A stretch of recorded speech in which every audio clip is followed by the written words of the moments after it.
perkenalkan, insyaAllah nama saya diberi Sharifah Nur Izzati binti Sa'ili daripada kos pengajian Akidah dan Agama tahun 3.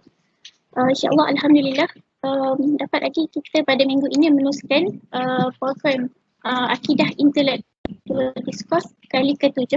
InsyaAllah minggu ini kita akan teruskan dengan tajuk Enigma Falsafah Moden, isu-isu dalam pemikiran falsafah moden di Barat, yang akan dibentangkan oleh Dr. Kamal Azmi bin Abdul Rahman.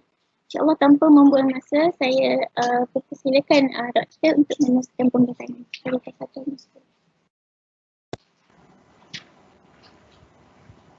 Terima kasih kepada saudari moderator kita pada petang ini, Sharifah Nur Izzati, yang telah membuka majlis program Akidah Intellectual Discourse kita pada petang Jumaat ya. Sebelum tu saya lalukanlah tu ada Dr. Rosmizi, Prof semua dah ada dalam tu, dan semua pelajar-pelajar lah yang saya hormati dan syukur kehadrat Allah Subhanahu Wa Taala, Tuhan yang menjadikan, Tuhan yang kita sembah. Selawat dan salam ke atas junjungan Nabi SAW, pembawa risalah kebenaran, pembawa cahaya kebenaran kepada kita semua pada hari ini, dan juga kepada seluruh ahli keluarganya dan para sahabat yang diredai Allah Subhanahu Wa Taala. Jadi pada sebelum tu terima kasih saya ucapkan kepada jawatan kuasa program ini yang memberikan peluang kepada saya untuk membentangkan tajuk yang saya pilih sendirilah. Jadi tajuk ni jap saya bentang slide.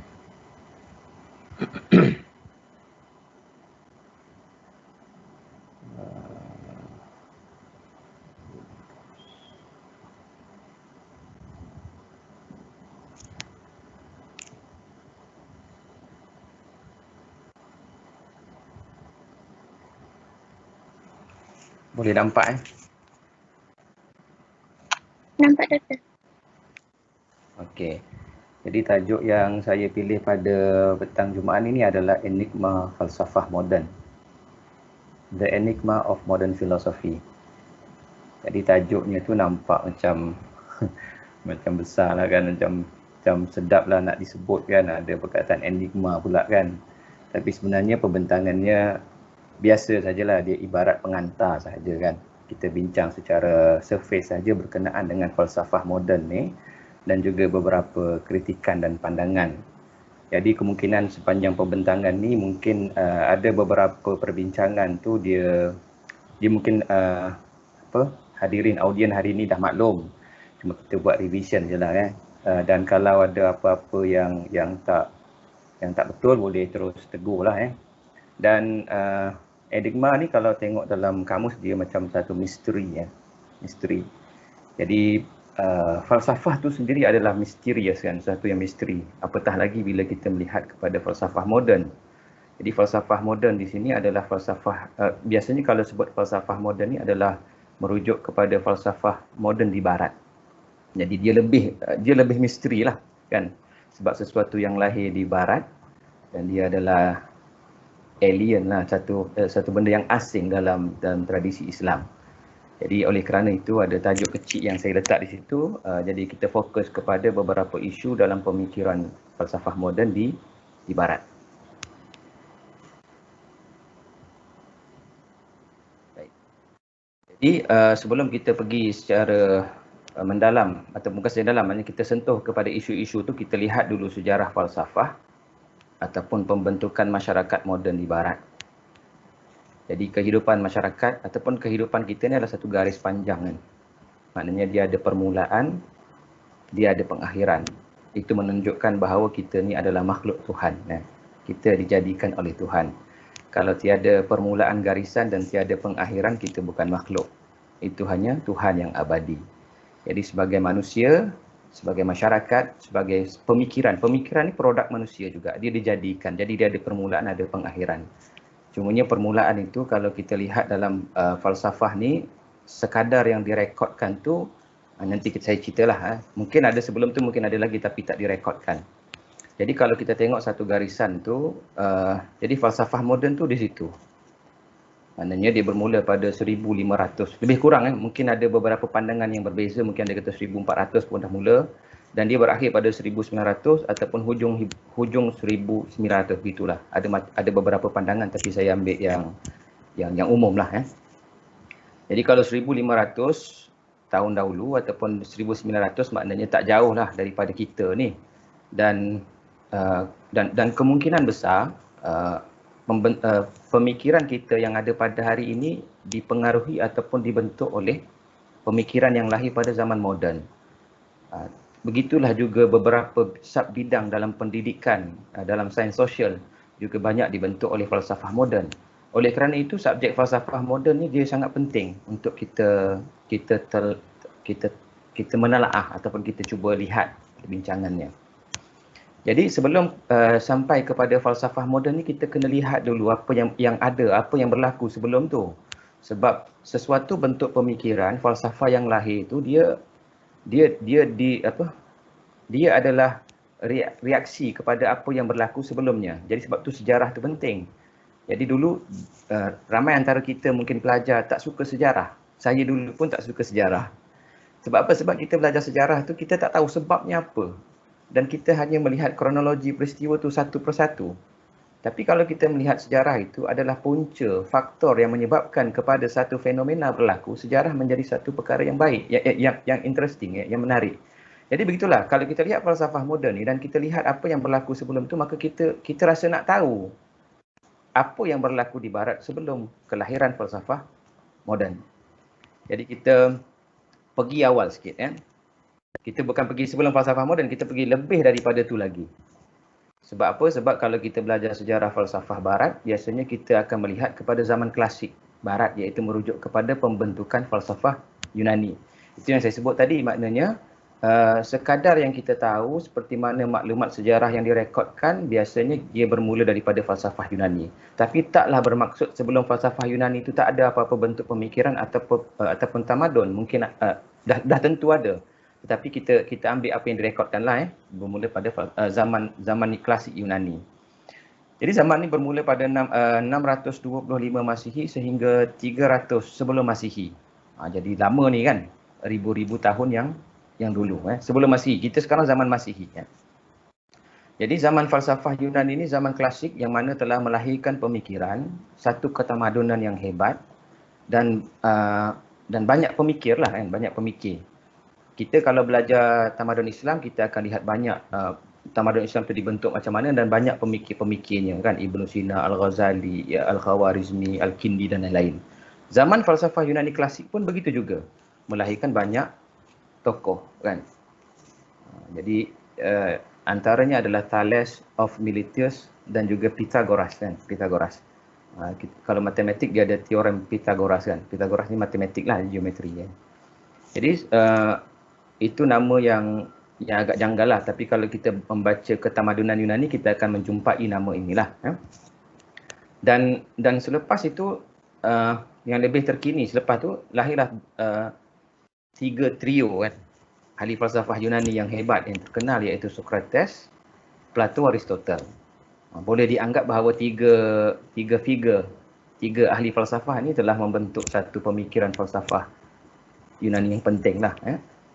Dan mereka ni saling berguru antara satu sama lain. Socrates, Plato berguru dengan Socrates, kemudian Aristotle. 3 yang penting. Dan falsafah Yunani ni kalau kita lihat sebenarnya memang banyak mempengaruhi kepada pembentukan tamadun Islam selepas yang saya sebut tadi lah, yang telah melahirkan tokoh seperti Al-Kindi, Al-Farabi, Al-Ghazali, Ibn Sina kan. Penulisan tokoh-tokoh terutamanya Plato dan Aristotle ni telah diterjemah secara aktif ke dalam bahasa Arab sehingga dimanfaatkan oleh ahli falsafah Islam. Jadi itu falsafah Yunani.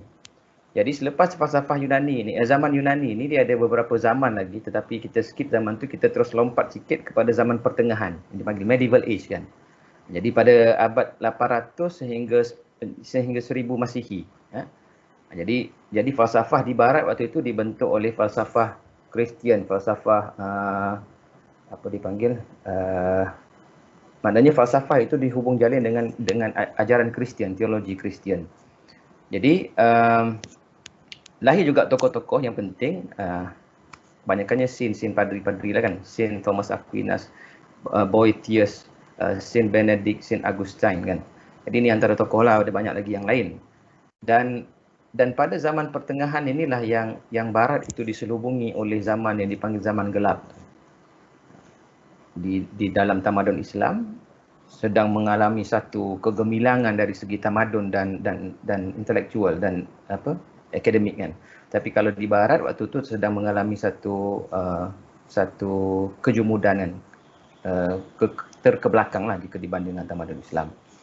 Jadi banyak faktor lah yang menyebabkan itu. Antaranya adalah kalau dalam penulisan Barat menyatakan bahawa antara faktor kejumudan itu ataupun faktor terkebelakangnya Barat pada itu adalah disebabkan oleh gereja dan ajaran Kristian sendiri. Jadi falsafah moden ini adalah reaksi kepada apa yang telah berlaku di Barat pada zaman gelap. Jadi mereka cuba keluar daripada zaman gelap tu dan lahirlah beberapa tokoh yang dianggap sebagai telah Renaissance man, enlightenment kan, zaman pencerahan di Barat. Jadi lahirlah tokoh-tokoh. Inilah yang kita panggil pada zaman moden yang kita akan lihat dalam perbincangan ini. Jadi tokoh-tokoh yang lainnya pun ramai ya. Antaranya tokoh yang awal, ada yang kata René Descartes ni adalah bapa falsafah moden. Ada yang kata sebelum tu lagi Francis Bacon sebelum tu. Tapi yang kita nak cerita ni adalah tiga tokoh yang pertama ni, aliran awal adalah aliran rationalism.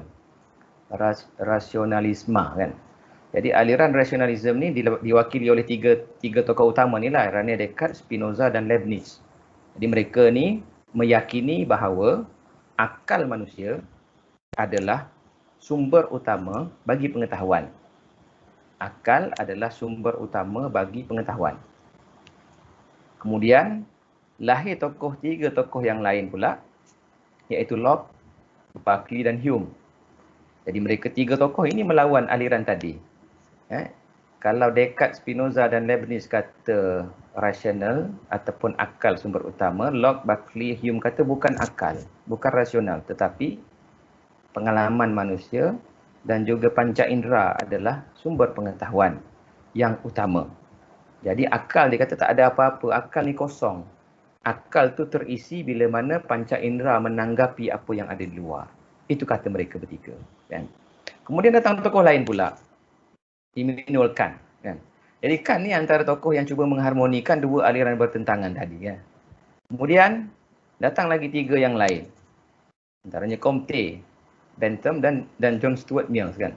Comte terkenal dengan aliran positivism, Mill terkenal dengan aliran utilitarianism. Mereka ni sebenarnya terus mengembangkan lagi dasar-dasar sains moden yang ada pada zaman tu kan. Maknanya setiap perkara mesti dibuktikan secara saintifik. Jadi boleh dikatakan meneruskan lagi aliran empiricism yang dikembangkan oleh Locke, Berkeley dan juga Hume. Kemudian datang lagi yang lain, antaranya adalah Nietzsche dan juga Karl Marx kan. Nietzsche ideanya lebih brutal lah, lebih ganas kan. Mengatakan manusia mesti ada kekuatan, mesti membina jati diri, mesti kuat. Akhirnya datanglah idea yang dibawa iaitu the death of God. Idea Tuhan telah mati dan kitalah yang membunuhnya. Dan pada pandangan dia, itulah kalau kita bincang Nietzsche ni kan, kadang-kadang kalau ada pelajar rekod saya selalu pesan, kalau nak rekod nak pasang jangan potong-potong kena pasang penuh sebab nanti dia potong kata Ustaz Kamal kata Tuhan dah mati. Sedangkan kita quote apa yang Nietzsche sebut. Dia kata Tuhan telah mati dan kita membunuhnya dan tidak ada nilai kudus. Semuanya dibenarkan semua atas pilihan manusia. Manakala Karl Marx terkenallah dengan aliran Marxism dan Socialism. Kemudian datanglah tokoh hujung-hujung lah abad moden tu iaitu James dan juga Sartre. Kalau James ni kalau tokoh-tokoh yang bermula daripada Descartes apa semua ni semua kebanyakan daripada Eropah. Tapi James ni datang daripada Amerika Syarikat. Eropah kebanyakan daripada Jerman, Perancis dan juga daripada UK lah, Englishman. Okey, itulah zaman moden. Nanti kita tengok lepas ni. Dan zaman selepas tu adalah zaman postmodern, pasca moden. adalah tokoh-tokoh lain kalau di barat yang penting, yang mungkin meneruskan lagi perbincangan falsafah yang semakin celaru lah, selepas yang ditinggalkan oleh Nietzsche dan Sartre, yang diteruskan oleh tokoh-tokoh yang lain. Jadi itulah secara umum bagaimana kita lihat timeline lah kepada pembentukan masyarakat di barat. Baik, seterusnya kita pergi kepada isu yang pertama lah. Jadi tokoh-tokoh yang kita lihat yang ramai yang saya sebut tadi, yang warna oranye tadi kan, mereka ni telah menyebarkan ataupun membina satu pemikiran ataupun syubhah dalam pemikiran, menimbulkan keraguan dalam pemikiran manusia berkenaan dengan ilmu, epistemologi, berkenaan dengan kebenaran, berkenaan dengan agama. Dan syubhah pemikiran ni tak dapat dinafikan telah mempengaruhi kehidupan kita pada hari ini, termasuk kehidupan masyarakat Islam juga. Jadi antaranya adalah sikap negatif dan ragu terhadap ajaran Kristian, ajaran agama. Ini merujuk kepada apa yang berlaku di barat lah, yang membawa kepada pembentukan falsafah moden. Kemudian mereka menentang kuasa mutlak gereja dan juga padri, kerana pada pandangan mereka kuasa mutlak yang dipegang oleh gereja dan padri ini menyebabkan kemunduran dan kejumudan dalam masyarakat.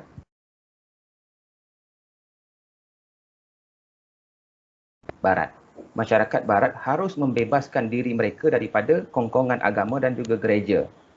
Ataupun setidak-tidaknya mereka telah mempromosikan sekularisme, yang mana hal-hal yang berkaitan dengan agama hanya berada di dalam gereja, keluar daripada gereja tak ada. Jadi sekularisme itu, kita kata sekularisme ni telah juga mempengaruhi kehidupan masyarakat Islam. Sampai penulis saya lupa nama dia kan, dia kata sehingga kan Islam tu dilihat hanya berada di masjid tapi tidak di pasar kan. Sekularisme tu maknanya dekat masjid dia melakukan ibadah ritual kan kepada Tuhan, di luar daripada masjid, di pasar tak ada, bebasnya. Dalam sektor ekonomi tak ada, dalam sosial tak ada. Jadi gitulah.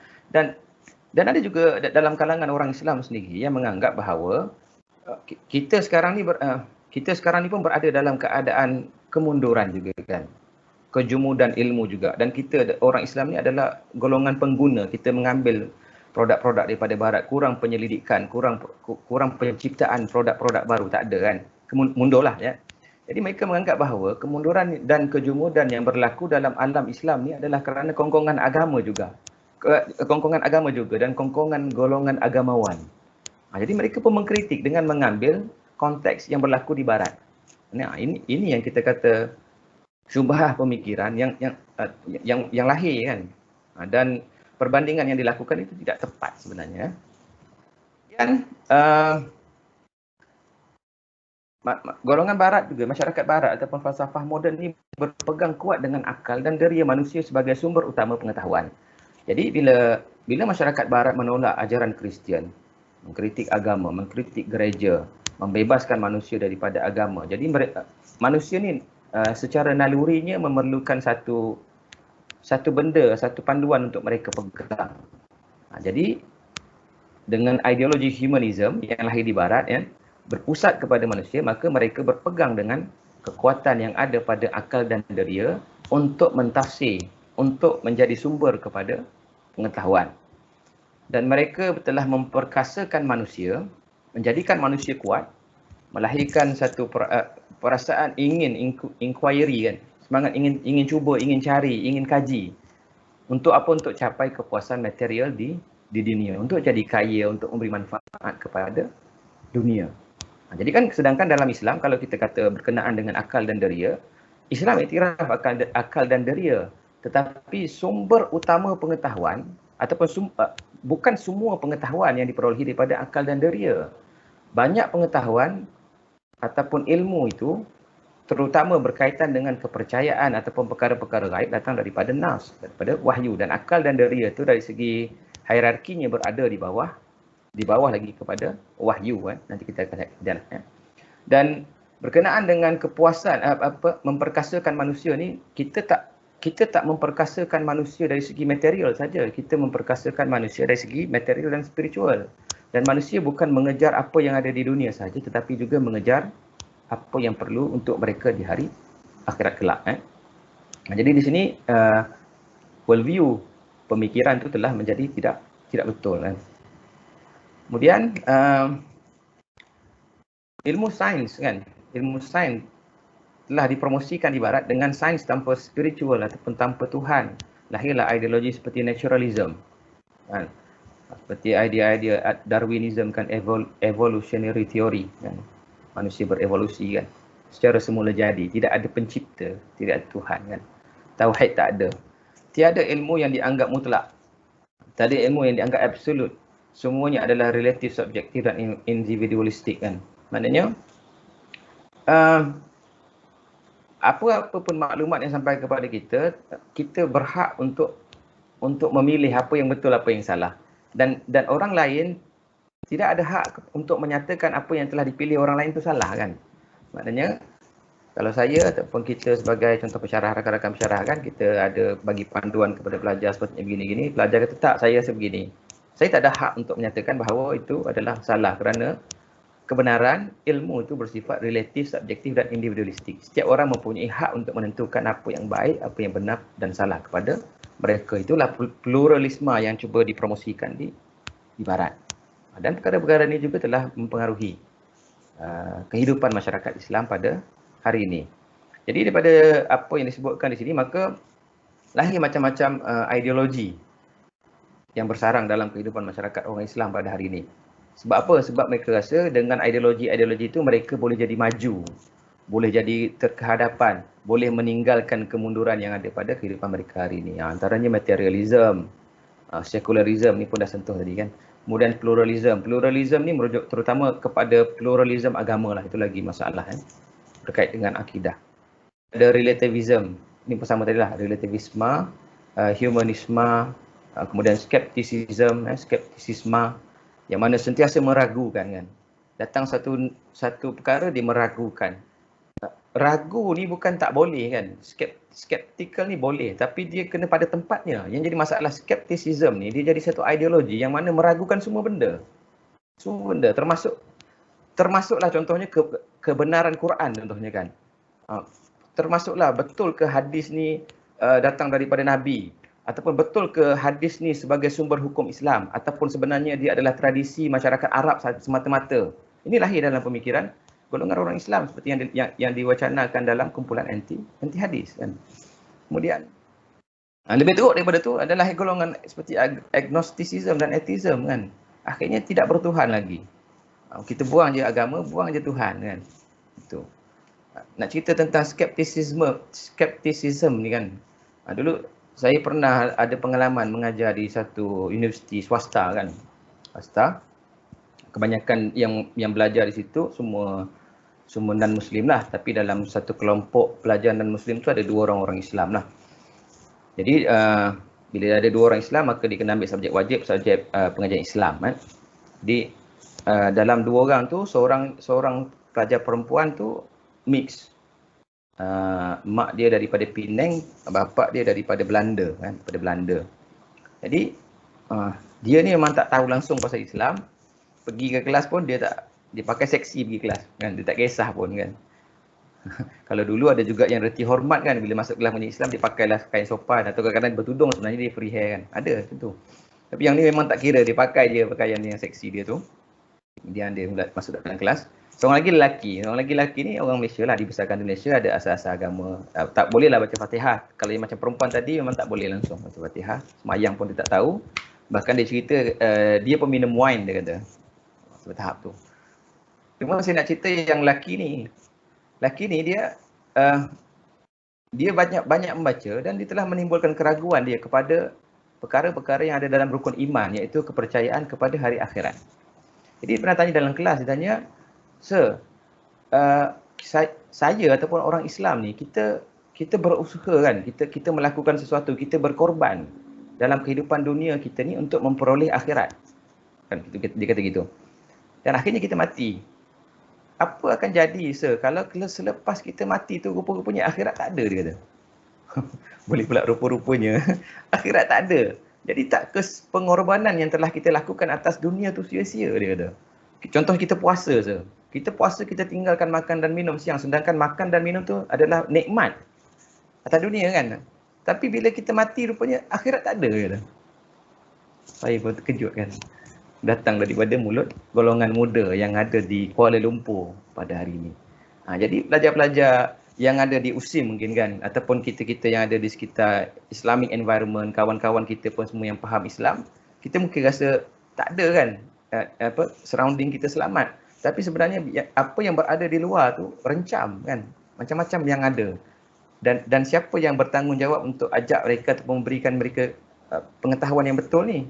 Kalau bukan kita ataupun bukan pelajar-pelajar yang dalam bidang akidah ni untuk sampaikan nanti kepada mereka-mereka yang berada di luar. Kalau tak boleh sampaikan dalam bentuk yang detail mendalam pun sekurang-kurangnya kita ajak mereka kan.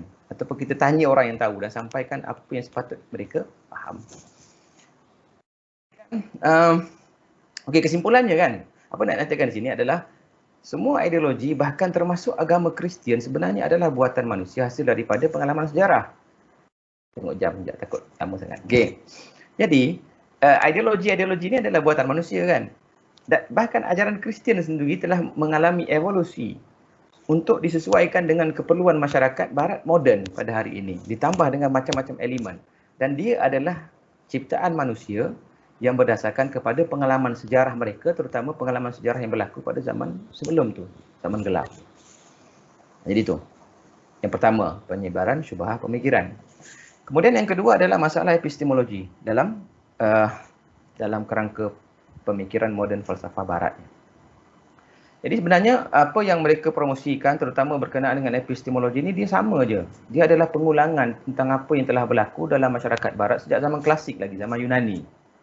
Walaupun bentuk-bentuk perbincangan tu dipelbagaikan, lahirlah utilitarianism, lahirlah positivism, scientism. Semua ism-ism ni sebenarnya adalah penerusan daripada apa yang pernah dibincangkan dulu, iaitu berkenaan dengan pertentangan dua aliran utama, iaitu rasionalisme yang mana mengutamakan akal dengan menggunakan metod didaktif. Dan maknanya senang cerita, rasionalisme ni percaya bahawa akal ni adalah sumber utama kepada pengetahuan. Golongan yang kedua adalah empiricism yang menyatakan bahawa deria dan pengalaman ni adalah sumber ilmu. Ini pertentangan yang lahir kan. Itu yang saya sebut tadi dalam sejarah tadi yang keluar nama tokoh tu pun dua-dua tu lebih kurang perkembangan ini jugalah kan. Jadi tu antara kita sebut tu evolusi dalam empiricism kan. Asalnya empiricism, kemudian lahir positivism, lahir pragmatism, hedonism kan. Hedonism pun empiricism juga. Maknanya manusia tu mengejar kenikmatan, kenikmatan deria. Apa yang mereka lakukan adalah ketujuan untuk dapat kenikmatan. Macam mana tafsir kenikmatan? Apa yang seronok? Seronok tu melalui deria. Jadi itu adalah ideologi yang lahir daripada empiricism juga. Kemudian rasionalisme ni juga berkembang. Membentuk rasionalisme ni dibangunkan atas dasar ragu kan. Tudap untuk meragukan. Jadi ragu tu lahir skepticism dan akhirnya sampai ke satu tahap nihilism. Nihil ni maknanya tidak ada nilai kan. Kosong nilai. Jadi semua benda boleh, semua benda tak boleh. Jadi lahir macam tu kan. Semua benda betul. Itu yang berlaku di barat. Jadi walaupun barat ni cuba membawakan idea bahawa ilmu tu mesti neutral kan. Neutral. Maknanya dia bebas daripada nilai. Tak boleh ilmu tu dikaitkan dengan agama. Contohnya orang Islam ni mesti kait dengan Islam. Dia kata tak boleh macam tu. Itu dulu saya pernah mengajar pun ada seorang pelajar tanya. Ustaz dia kata, kenapa falsafah ni kita belajar falsafah Islam, dia kata contohan. Kenapa belajar falsafah Islam? Bila sesuatu itu, iaitu falsafah ini disifatkan dengan sifat Islam, maka dia akan jadi sempit. Kita tak neutral lagi dalam menilai falsafah, dia kata. Itu pelajar tanya, saya pun terkejut kan. Kenapa tanya soalan sampai ke tahap tu kan. Saya ngajar masa tu ngajar di peringkat diploma kan. Pelajar pun semester 2, semester 3 kan. Tapi itulah kita kena aspek, kalau pensyarah pun maknanya kita kena aspek pelajar-pelajar kita ni dah terdedah dengan maklumat yang banyak kan. Dia banyak membaca. Apa saya nak cerita tadi okey. Jadi maknanya dia nak benda tu neutral. Tapi hakikat sebenarnya ilmu tu dia tak value free kan. Dia tidak ada ilmu yang bermula daripada zero, kosong, tak ada sebenarnya. Tetapi itu yang kalau kita baca buku Al-Atas contohnya dalam buku Risalah kepada kaum muslimin kan disebut ilmu tu dia bukan value free tetapi dia value laden. Maknanya dia syarat dengan nilai. Dia ada benda dia ada isi dalam tu. Macam kita tonton filem kan. Filem semua bawa mesej. Dia tak ada filem yang kosong. Sama juga dengan ilmu. Ilmu datang daripada mana dan dia carry mesej tu, dia bawa mesej tu. Sebab itu kalau dalam konteks sekarang ni ilmu yang kita dapat ni kalau dalam sains sosial terutamanya dia bawa worldview barat itu yang ada apa ada agenda kepada islamisasi ilmu tu. Jadi kalau ilmu sekarang ni ataupun apa yang kita sebut hari ni dia kalau di barat lah dia lahir daripada pengalaman sejarah masyarakat barat iaitu falsafah Yunani dan juga Romawi. Kemudian dia lahir daripada dualism, humanisme juga. Kemudian dia lahir daripada pengalaman tragik dia yang berlaku pada zaman gelap pertembungan antara gereja dengan masyarakat. Jadi itulah yang membentuk kepada kebudayaan dan falsafah barat ya. Itu yang disebut di sini. Ini pun saya tak silap saya petik daripada buku Risalah tadi juga kan. Ilmu yang ada bukanlah ilmu yang sejati tetapi ilmu yang sudah diresapi oleh watak dan peribadi kebudayaan barat. Maknanya ilmu yang ada pada hari ini tu ilmu dia bukan value free, bukan kosong. Dipenuhi dengan semangatnya disesuaikan dengan tujuannya. Okey. Maju sikitlah. Okey. Kemudian mitos sains. Ni pun lebih kurang je dengan yang tadi sebenarnya kan. Maknanya dalam falsafah ni ataupun falsafah ni membentuk kepada epistemologi barat terutama dalam sains sehingga menyatakan bahawa sains boleh jawab semua persoalan dalam kehidupan manusia termasuk persoalan fizik dan metafizik. Fizik benda nampaklah, metafizik benda yang jauh daripada tu. Okay. Sebenarnya dalam persoalan fizik pun sains tak boleh jawab dengan tuntas lah, dengan tepat lah kita kata gitu. Saya cakap ni bukan saya nak menolak sains kan. Nanti ingat saya ni naturalis pula kan, tolak sains tak kan. Saya bersetuju dengan ilmu sains. Cuma kita nak nyatakan sini bahawa ilmu sains tu bukan satu ilmu yang bersifat absolut kan, yang mutlak. Contohnya dalam alam fizik kan. Alam fizik ni alam kita nampak ni lah kan. Jadi dia ada manusia ni ahli sains kan. Dia ada objek yang kita kaji. Kemudian dia ada keadaan persekitaran, konteks lah ya, konteks ya. Jadi dalam kita nak mentafsir alam fizik ni, tiga-tiga ni mesti main peranan kan. Dimain peranan. Terutama manusia atau saintis yang mentafsir fenomena ataupun keadaan tu. Jadi, apa yang kita nak nyatakan di sini bahawa manusia ni berbeza-beza, dia unik kan. Dan mempunyai kebolehan memerhati dan mentafsir yang berbeza. Yang tak sama kan. Jadi, maknanya pentafsiran yang dilakukan oleh saintis tu macam-macam kan. Kemudian kalau kita nak tengok persekitaran pun sama, tidak tetap dan pelbagai. Apatah lagi objek kan. Objek ni kalau kita nampak secara macam tu, iyalah. Tapi dalam fenomena semula jadi yang diperhatikan dalam skala yang sangat halus, yang seni seperti dalam fizik kuantum kan. Fizik kuantum adalah pelbagai dan tidak boleh dijangka. Sebab ilmu manusia ni terbatas. Mana-mana pun terbatas. Jadi persoalan fizik pun susah nak dijawab oleh sains, apatah lagi persoalan berkaitan dengan metafizik kan. Jadi daripada kekeliruan tadi itu, maka manusia ataupun falsafah barat tidak boleh keliru untuk mentafsir ataupun menjawab hakikat tentang Tuhan dan manusia kan. Tapi kalau di barat, hakikat Tuhan tu tak penting dah pada dia kan. Tak penting pada dia. Tidak boleh menjawab, gagal untuk menjawab persoalan berkaitan dengan Tuhan, manusia dan kehidupan kan. Kalau kita tengok manusia, macam mana barat tafsir manusia? Macam-macam. Banyak sekali kan. Ada yang kata manusia ni baik secara semula jadi, ada yang kata jahat secara semula jadi. Ada yang kata manusia ni makhluk ramah, makhluk sosial seperti mana Karl Marx kan. Ada yang kata makhluk ekonomi, mana Toynbee kan, kata gitu. Manusia ni sama seperti haiwan. Sama je seperti haiwan, Homo sapien kan, seperti mana dalam evolutionary theory. Ada yang kata manusia ni mesti jadi unggul, mesti jadi Superman. Ini yang Nietzsche sebut, manusia jadi kuat dia kata. Ada yang kata manusia ni membawa dosa warisan. Ini Kristian kan. Christianity. Membawa dosa warisan. Itu kena baptize. Kemudian ada yang kata manusia ni haiwan berfikir yang melihat kekuatan kepada dimensi akal dia. Jadi ni macam-macam lah pentafsiran manusia. Kalau kita nak keluarkan semua lagi penuh nanti slide ni. Macam-macam pentafsiran tentang manusia. Tengok macam mana dia tafsir Tuhan pula kan. Jadi Tuhan ni Tuhan dan agama ni dalam masyarakat barat dia jadi satu pandangan yang negatif sentiasalah. Dan pada pandangan mereka, agama adalah satu pengikatan kepada manusia secara paksa. Dia jadi terpaksa kan. Terpaksa taat, terpaksa buat, terpaksa ikut kan. Jadi dia kata manusia ni tak kuat, tak bebas kan. Jadi itu yang dia kata, mereka ni mengkritik agamawan, kritik institusi agama, kalau dalam konteks barat kritik gereja lah kan. Jadilah senang tak ada Tuhan. Sampai kepada satu tahap yang lebih ekstrim seperti yang dibawa oleh Nietzsche tu, idea membunuh Tuhan tu lah. Jadi tentang makna kehidupan kan. Jadi falsafah ni moden ni membawa kepada rasa pesimis kan, rasa negatif kepada makna kehidupan. Contoh kan, ini dibawa oleh Gaston Lendi ya, French philosopher, ahli falsafah Perancis ya. Aku telah lahir atas dunia ni, di dunia ni, tetapi aku tidak tahu kepada aku dilahirkan. Kenapa tu silap Kenapa aku dilahirkan? Aku telah hidup tetapi aku tidak tahu apa maksud kehidupan. Sekarang aku akan mati. Tetapi aku tidak tahu kenapa aku harus mati dan apakah itu kematian. Jadi dia blur dengan maksud kehidupan, tujuan kehidupan, dia tak tahu. Apa sebab dia hidup kan? Samalah dengan soalan pelajar tadi, yang saya cerita tadi kan. Kita dah berkorban banyak atas dunia, kita mati, kita tak tahu. Tiba-tiba akhirat tak ada. Kita tak rugi apa-apa pun sebenarnya kan. Sebab kita melakukan perkara yang baik. Kita telah dipandukan oleh Quran tentang apa yang patut kita buat dan apa yang patut kita tinggalkan.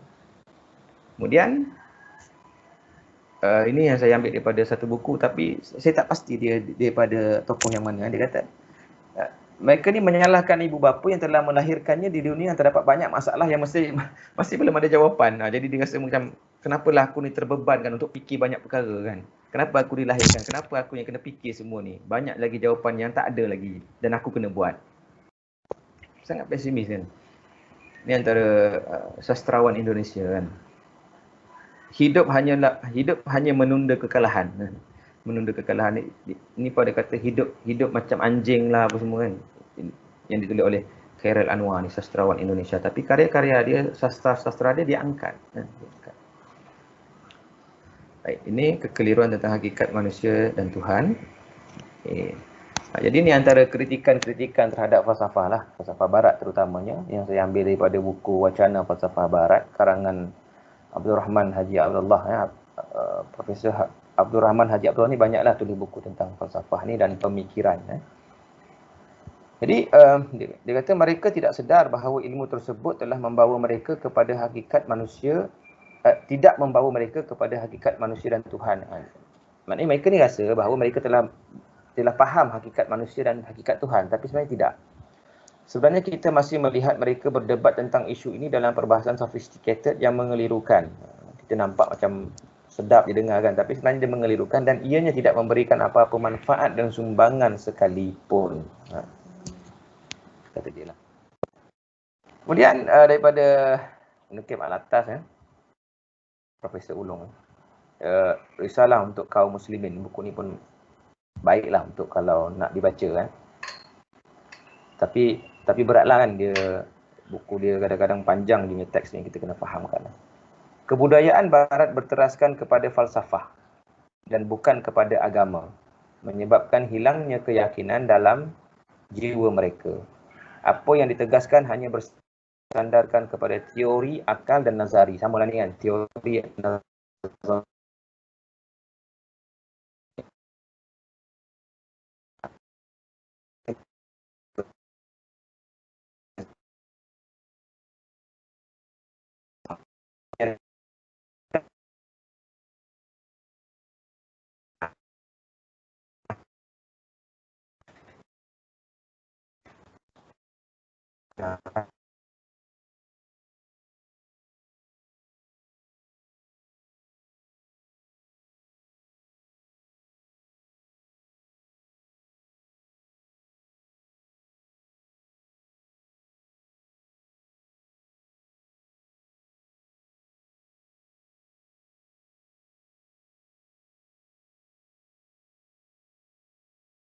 Dan hikmah.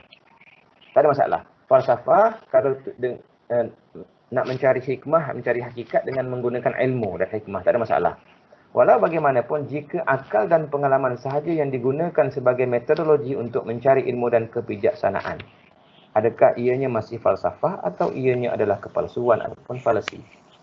Jadi masalah sekarang ni, kalau kita mencari kebenaran, mencari hakikat ilmu tu atau mencari kebijaksanaan, kita hanya bergantung kepada akal dan pengalaman sahaja, adakah itu masih falsafah ataupun dia adalah kepalsuan ataupun falasi? Tambahan lagi, jika seorang memalsukan hakikat berdasarkan kepada spekulasi semata-mata, adakah ia ahli falsafah? So dia dapat jawapan dengan menggunakan akal dan dengan deria dia berpegang dengan pandangan tersebut, adakah dia masih lagi ahli falsafah? Ataupun mereka ni adalah pemalsu, pembuat cerita palsu, pembuat pandangan palsu, falsifier kan? Adakah tu? Jadi itulah kritikan yang tulis oleh Profesor Mumtaz Ali berkenaan dengan falsafah, terutama falsafah moden lah. Okay. Jadi kita nak tutup sikit ni conclusion lah. Axiom Islam kan. Axiom ni lawan kepada, saya anggap macam lawan kepada enigma tadi lah. Enigma ni misteri kan, benda yang tak clear. Axiom ni benda yang dah jelas kan. Macam mana Islam boleh provide jawapan kepada isu-isu tadi lah. Jadi kalau tengok di barat ni, ada masalah teologi dalam tradisi agama Kristian dan Yahudi lah. Ada masalah kitab suci dia yang telah diselewengkan dan lain-lain lah. Dan bila mereka tak dapat jawapan dalam persoalan kehidupan daripada agama, jadi mereka pun mencipta falsafah lah. Falsafah ni mengambil alih peranan agama untuk menjawab persoalan tentang hakikat kehidupan, hakikat manusia dan lain-lain. Falsafah gagal juga bagi jawapan. Sebab falsafah dilahirkan satu pandangan, kemudian dia ada antitesis, dia ada tesis, pandangan berlawan, dia sampai tak habis kan. Penat berfikirlah kan. Macam yang tadilah, kenapa lahir atas dunia yang tak ada jawapan, yang banyak masalah dan tak ada jawapan ya. Jadi bila falsafah gagal ni, dia menjelaskan kepada kita bahawa manusia ni ada kelemahannya lah. Ada kelemahan. Jadi ilmu dan tentang Tuhan dan hakikat metafizik daripada sumber akal dan deria adalah ilmu yang bercampur dengan keraguan-keraguan atas keraguan. Maknanya kalau kita cuba mentafsir hakikat kan, tentang kehidupan, tentang manusia, tentang alam, tentang kejadian, dengan menggunakan akal dan deria, dia adalah satu keraguan kan, satu keraguan. Dia bukan jawapan yang tepat, yang mutlak. Jadi manusia perlu kembali kepada agama lah. Jadi kena kembali kepada agama. Jadi nanti pusing pula pergi jumpa ajaran Kristian dan Yahudi. Ada masalah Kristian Yahudi, pusing lagi. Jadi dia punya circulation ni tak berhenti kan, dia pusing je kan. Jadi nak kena buat apa?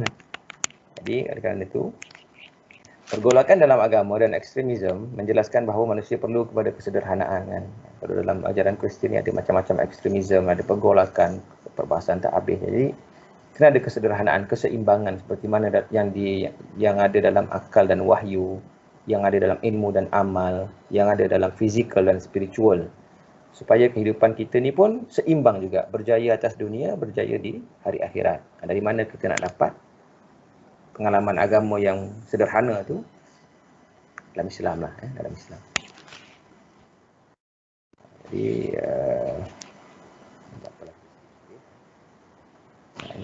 saya nak cerita tentang epistemologi Islam lah, macam mana Islam boleh bagi jawapan. Mana Islam mengakui sumber-sumber ilmu yang datang daripada panca indera, daripada akal, daripada intuisi, daripada ilham, daripada wahyu. Jadi yang bawah ni akli, yang atas ni kita panggil nakli. Ini yang ada dalam inak ataupun akli dan nakli yang ada di usim ni kan. Kemudian penting juga untuk kita faham tauhidik paradigm kan, paradigma tauhid dalam kita memahami tentang ilmu ni kan. Yang mana tentang pentingnya keesaan Allah, sumber ilmu datang Quran pada hadis, sebab kita kata wahyu berada pada hierarki yang tertinggi dalam epistemologi Islam, dan kita perlu tahu bahawa manusia tu ada peranan dia kan. Kalau di barat dia tak tahu peranan dia apa, nak mencari maksud manusia, tujuan hidup manusia kan. Kalau dalam Islam jelas, dalam Quran dah sebut kan, wa ma khalaqtul jinna wal ins illa liya'budun, jadi abid, jadi hamba kan, kemudian jadi khalifah, kemudian tanggungjawab manusia, tujuan hidup dah ada. Makhluk tu dia ada tujuan, mempunyai permulaan, ada pengakhiran, dan dalam tauhid ini juga komprehensif lah, sebab dia mementingkan aspek kehidupan dua dunia, iaitu dunia ni dan juga akhirat. Dan tak apalah, tak baca, cuma sebagai kesimpulan tu saya petik daripada buku Al-Ghazali Ayyuhal Walad khalasatul ilm an ta'lamal ibadah wa ta'ah, kan. Jadi penting dalam ilmu tu untuk kita mempelajari tentang ibadah dan ketaatan kepada Tuhan. Jadi ke mana-mana pun dalam Islam ni kita melakukan tu atas dasar ketaatan kita kepada Tuhan yang menjadikan kita, ya. Jadi itu sajalah ya pembentangan serba ringkas, serba sederhana daripada saya. Mohon maaf atas barang kekilafan dan kekurangan. Wallahu alam, hanya Allah yang lebih mengetahui. Saya serahkan kembali kepada moderator.